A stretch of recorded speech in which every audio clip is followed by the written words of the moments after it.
எட்டாத உயரத்தில் நிலவை வைத்தவன் யாரு? கையோட சிக்காமல் காற்றை வைத்தவன் யாரு?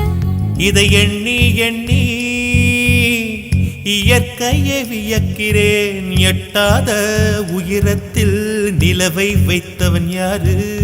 பெண்ணே